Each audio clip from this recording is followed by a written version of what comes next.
So আজকের দিনটা ছিল ৭ই এপ্রিল। খুব স্পেশাল একটা দিন, কারণ আজকে ছিল আকাশের জন্মদিন।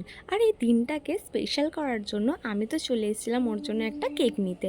কেকের দোকানে গিয়ে আমি এখানে কনফিউজ হয়ে গেছিলাম যে কোন কেকটা নেব। তারপরে ফাইনালি আমি এই হোয়াইট ফরেস্ট কেকটা নিয়ে নিয়েছিলাম। তোমরা দেখে বলো তো কেকটা কেমন হয়েছে।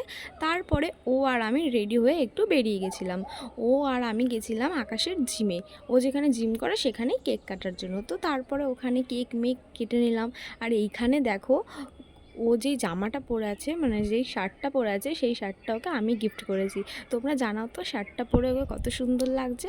তারপরে ওখানে কেক মেক কেটে তারপরে খাওয়া দাওয়া করে আমরা চলে গেছিলাম ওর আর একটা জায়গায় ওর কেক কাটার জন্য। ওর বন্ধুরা ওকে ডেকেছিল আর একটা জায়গায় কেক কাটতে, তো ওখানেই চলে গেছিলাম। তারপরে ওখানে দ্বিতীয়বার একটা কেক কেটে নিল, আর এই কেকটা ওর বন্ধুরা মিলে নিয়ে এসেছিলো। তারপরে এখানে কেক টেক কাটা হয়ে আনন্দ ফুর্তি করে তারপরে আমরা বাড়ি চলে গেলাম। So tata.